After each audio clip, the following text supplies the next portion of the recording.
오늘 우리에게 주신 하나님 말씀은 신명기 6장 20에서 25절까지 말씀입니다. 제가 봉독하겠습니다. 나중에 당신들의 자녀가 주 당신들의 하나님이 당신들에게 명하신 훈령과 규례와 법도가 무엇이냐고 당신들에게 묻거든 당신들은 자녀에게 이렇게 일러주십시오. 옛적에 우리는 이집트에서 바로의 노예로 있었으나 주님께서 강한 손으로 우리를 이집트에서 이끌어내셨다.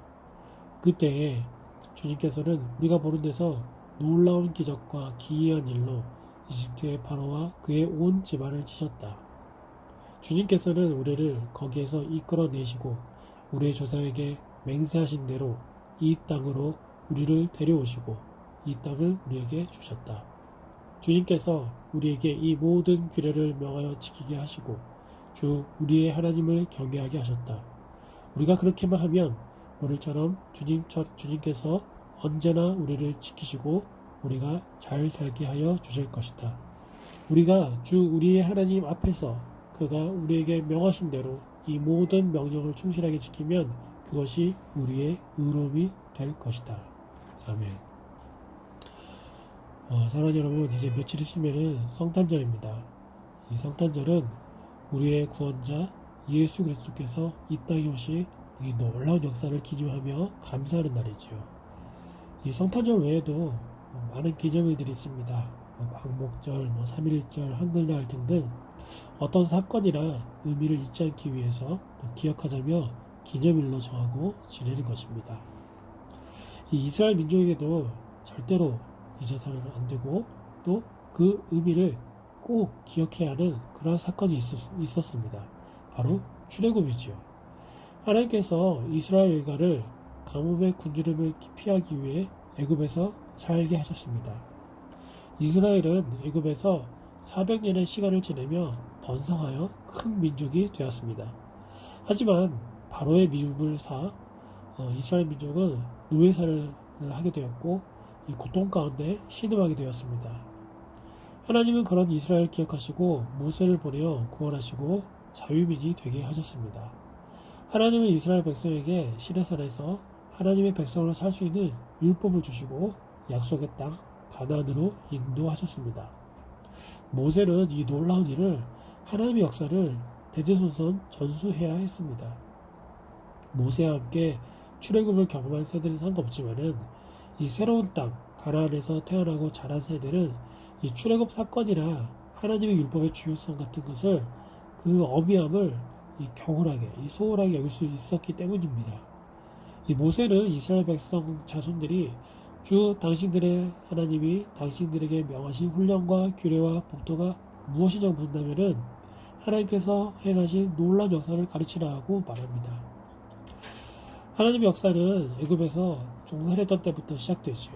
이것은 이스라엘 민족이 애굽에서 어떤 서름을 당했는지, 어떤 세월을 했는지, 또 어떤 고통을 겪었는지, 그 하나님을 거부하는 바로가 어떤 무거운 짐을 지어서 괴롭게 했는지를 기억하게 하며 상기시키며 이스라엘이 맛본 그 구원이 얼마나 놀랍고 큰 은혜인지를 깨닫게 하려는 것입니다.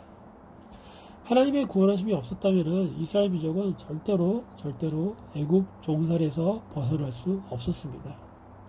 하나님의 구원의 은혜가 없으면 400년, 500년, 1000년, 만년 영원토록 이 종살이를 벗어날 수 없는 것입니다.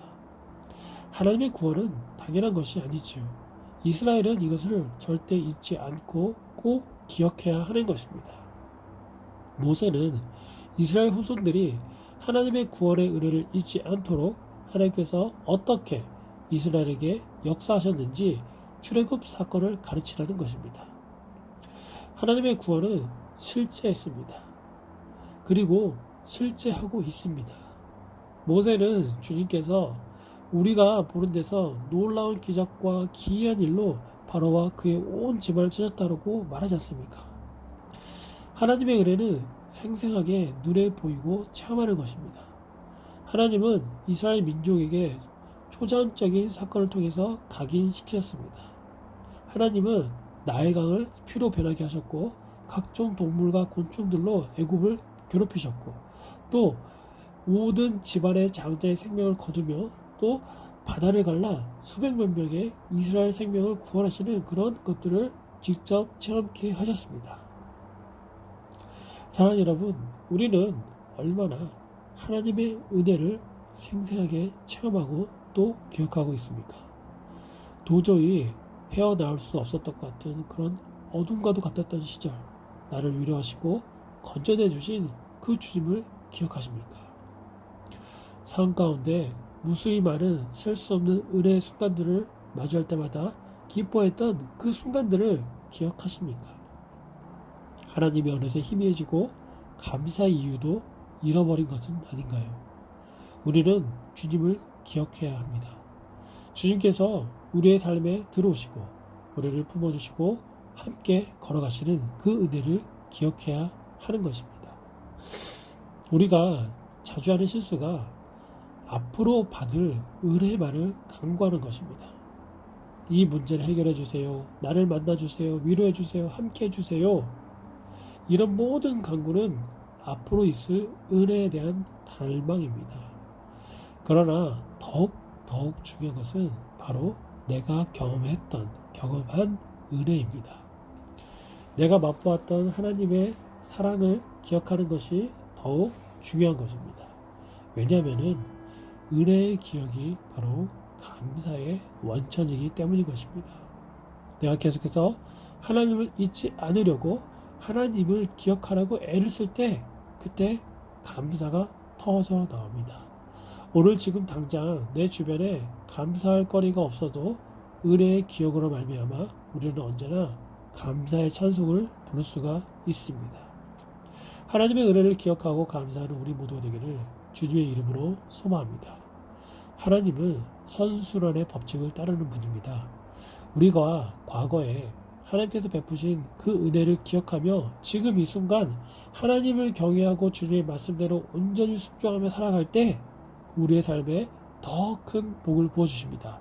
그러면 이것이 또 우리에게 놀라운 은혜의 기억이 되어 주께서 베푸신 은혜의 크기가 더욱 배가하여 더 큰 찬송 올려드리고 더 큰 기쁨을 누리게 되는 그런 크나큰 축복을 또 누리게 되는 것입니다. 사랑하는 여러분, 우리가 우리의 지난 시간 하나님께서 함께 하셨던, 하나님께서 베푸시고 개입하셨던 은혜의 시간들을 돌아보기를 진심으로 소망합니다. 그 기억에 감사합시다. 그 기억에 근거하여 하나님을 찬양합시다. 요즘 추운 겨울 날씨만큼 나의 마음을 얼어붙게 하고 전혀 빛이 보이지 않을 것 같은 그런 어둠 가운데 계십니까? 아무도 도와주는 이가 없고 얘기할 상대도 없는 그런 막막한 가운데 계십니까? 과거 이스라엘 백성도 그랬습니다. 그들은 수백 년의 세월을 견뎌내야 했습니다. 사랑하는 여러분, 우리가 그럴 때일수록 더욱 하나님의 은혜를 기억하기를 소망합니다. 그 기억에 감사의 찬송을 올려드리기를 소망합니다. 주님께서 우리를 구원하셨습니다. 그리고 지금도 구원하고 계십니다. 그 하나님을 믿고 의지하는 것이 우리의 의로움이 될 것이라고 성경은 말하고 있지 않습니까? 그럼 우리 모두가 되기를 주님의 이름으로 소망합니다. 기도하겠습니다. 사랑과 은혜가 많으신 하나님, 우리가 하나님을 더욱 기억하기를 원합니다. 앞으로 베푸실 은혜만을 바라보는 것이 아니라 지금까지 나에게 베푸신 은혜를 기억하며 감사와 찬송 올려드리는 우리 모두가 되게 하여 주시옵소서. 끝이 보이지 않는 암흑 같은 우리네 인생 가운데 유일한 소망 되시는 주님을 기억합니다. 영원토록 우리와 함께 하셨고 또 함께 하실 주님을 기억합니다. 더욱 단단한 믿음의 사람으로 이끌어 가실 주님을 의지하고 찬양합니다. 예수님의 이름으로 기도합니다. 아멘.